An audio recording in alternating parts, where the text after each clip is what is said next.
Assalamualaikum warahmatullahi wabarakatuh. Salam sejahtera dan salam semangat. Tuan-tuan dan puan-puan, ini adalah perkongsian maklumat daripada Pejabat Penerangan Daerah Langkawi.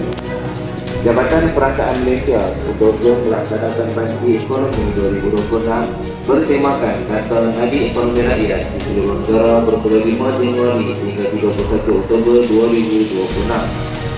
Pasti Ekonomi 2026 ini menjadi sumber utama dalam penghasilan statistik struktur ekonomi negara dengan matlamat untuk memberikan manfaat kepada rakyat dan negara.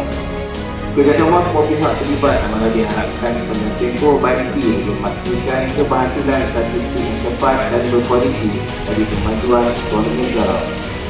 Untuk maklumat lanjut, hubungi layanan www.gov.my atau ikuti perkembangan Pasti Ekonomi 2026 melalui media sosial FACS Malaysia dan juga Facebook Pasti Ekonomi 2026. Perkongsian maklumat ini disampaikan oleh Pejabat Penerangan Daerah Langkawi.